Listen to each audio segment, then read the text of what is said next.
Denmark recently announced it will seek female conscription to boost defense beginning in 2026. Denmark will become the third country in Europe to introduce female conscription, following in the footsteps of Norway and Sweden. The move has ignited national debate here in South Korea over mandatory military service for women, a topic that has long been contested amid the country's plunging youth population and evolving threats from North Korea. So on today's Zoom In segment, we've invited Choi Professor of the Department of National Security at Sangmyung University. He joins us via Zoom to discuss more about female conscription and perhaps fundamental solution to Korea's contracting military troops. Good morning, Professor Choi.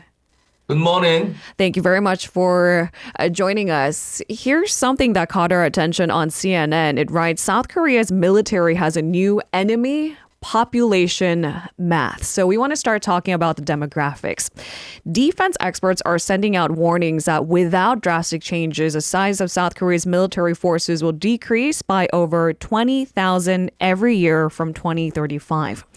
Can you first give our listeners more details on the outlook? How concerned are you as an expert about the shrinking pool of young Korean men? Yes, it's a big problem. South Korea is facing a serious population crisis. The decline in population directly affects the defense sector the most. South Korea has conscription, but it's getting harder and harder to find enough people for the military. South Korea has a total of 500,000 soldiers. To maintain that number, we need 200,000 new soldiers every year. As time goes by, it is becoming impossible to enlist that many. For example, if you look at the number of babies born last year, in 20 years, only 100,000 will be eligible for military service. That's only half of what we need. Special measures are essential to strengthen and maintain our defense capabilities. Which is why we want to shed light on today's topic. Globally, only 10 countries conscript both men and women. Do you think female conscription can be a viable solution to the shrinking troop size problem? I do not believe that conscripting women is a realistic option. The issue is complex, as it is not only a military problem, but also a national and social one. The first thing to consider is whether it is really necessary for the military. The military has been carrying out defense reform and innovation. The key to this is to transform the quantitative military into a qualitative military.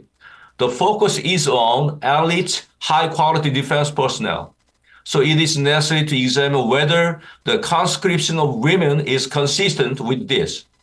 Second, we need to look at cost effectiveness. Conscripting women will require a lot of money for things like facilities and welfare for women in the military. Finally, I think this is a national social issue. In the context of a population crisis with a low birth rate, we need to examine whether conscription of women is desirable from a national and social perspective, and whether it is an efficient use of human resources. I'm concerned and worried about that this issue has become a political issue. We need to examine the reason and the real benefits for both the military and the national society.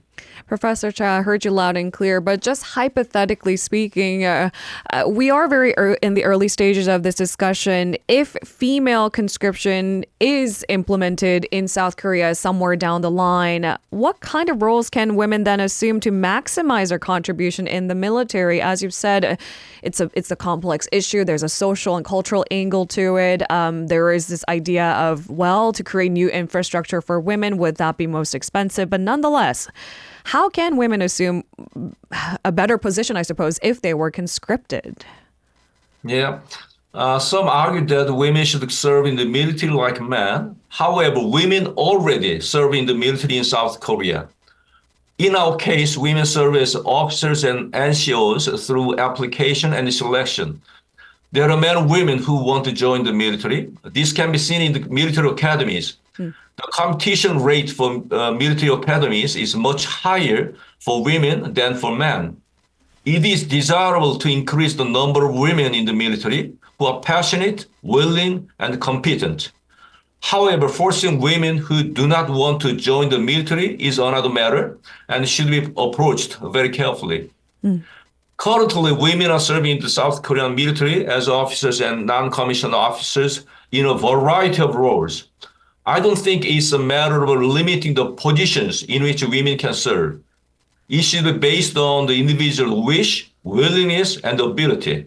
If women are only drafted for administrative roles and not for combat roles, it may be more effective to increase the number of civilian military personnel rather than conscripting women. As you've said, not a quantitative means, but qualitative means, highlighting that fact once more.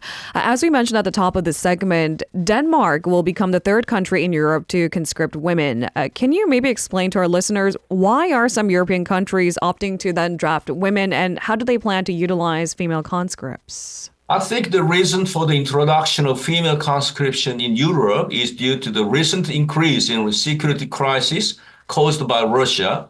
But I think it's basically a reflection of gender equality. However, a closer look at female conscription in Europe shows that it is not what we think of as conscription. In Norway, for example, there is conscription for women, but not all of them go into the military. Only 10 to 15% actually enlist. Because of the large number of applicants, the selection process is said to be tough. In some ways, the military is a desirable place to work. The pay, the benefits, and the ability to go home after work, even during the week, are attractive. I mean, it's very different from conscription, which you think of as all men go into the military, so all women should go. In Norway, there are no separate barracks for men and women. The barracks are shared between men and women. The same goes for the showers. So it is important to note that there are significant differences between European countries and Korea in terms of gender equality, military culture and environment, low recruitment rate of women, and fierce competition. So like any other private sector jobs, it should be a quality job that seems attractive for both men and women alike. I want to go back to a constitutional court ruling. South Korea's constitutional court upheld male-only conscription for the third time, saying it does not violate men's rights. But the court did call for national-level discussion on the issue to better adjust to changing demographics and societal expectations. What are some of the key points of the debate on female conscription, and what is your take on them, Professor Choi? The Military Service Act states that women, unlike men, can only serve in the military on a voluntary basis. As you said, the Constitutional Court has ruled that this does not violate the equal rights. In addition, the Constitutional Court considers that the current male-only conscription system is reasonable to achieve optimal military strength given Korea's security and economic conditions. I agree with that. Of the more than 70 countries that have conscription, only a few draft women. I believe that the issue of drafting women should be addressed very carefully, taking into account the general situation in other countries, the level of awareness of gender equality, the physical differences between men and women, the effectiveness of utilization of human resources at the national level, the economic cost of drafting women, and the possibility of achieving social consensus. It is very complicated and a practically difficult issue to solve. So we don't have a quick fix, which is why these kinds of discussions are absolutely warranted. Then Professor Choi, based on your expertise, I've got to ask for other options to fundamental solutions. Various suggestions have been made other than drafting women to discuss tackling Korea's shrinking military size. Can you tell us about some of the fundamental solutions, ways to achieve them?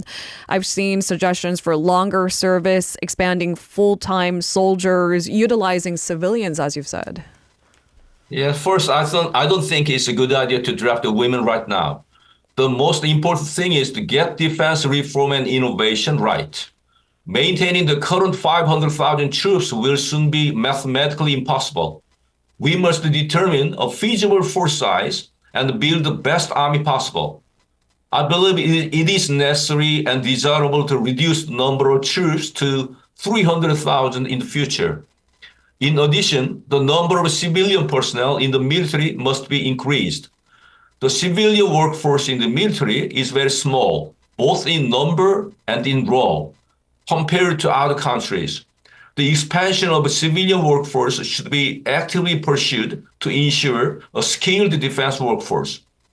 And we must also expand the participation of women in military service. We should enable passionate and capable women to contribute fully to the military.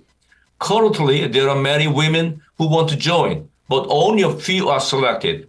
We need to increase the proportion of women among officers and NCOs. I believe that the population crisis is a good opportunity for defense reform and innovation. We must strive to have a small but strong army, and we must succeed. Professor Choi, we appreciate your insights. Hope you have a great weekend. Thank you very much. We spoke to Professor Choi Byung from the Department of National Security at Sangmyung University. If you're listening to our program using the podcast service, just a reminder that we do go live Monday through Friday, 7 a.m. Korea Standard Time. So tune in and help us make the show more informative by giving us your input. See you bright and early on Good Morning Seoul.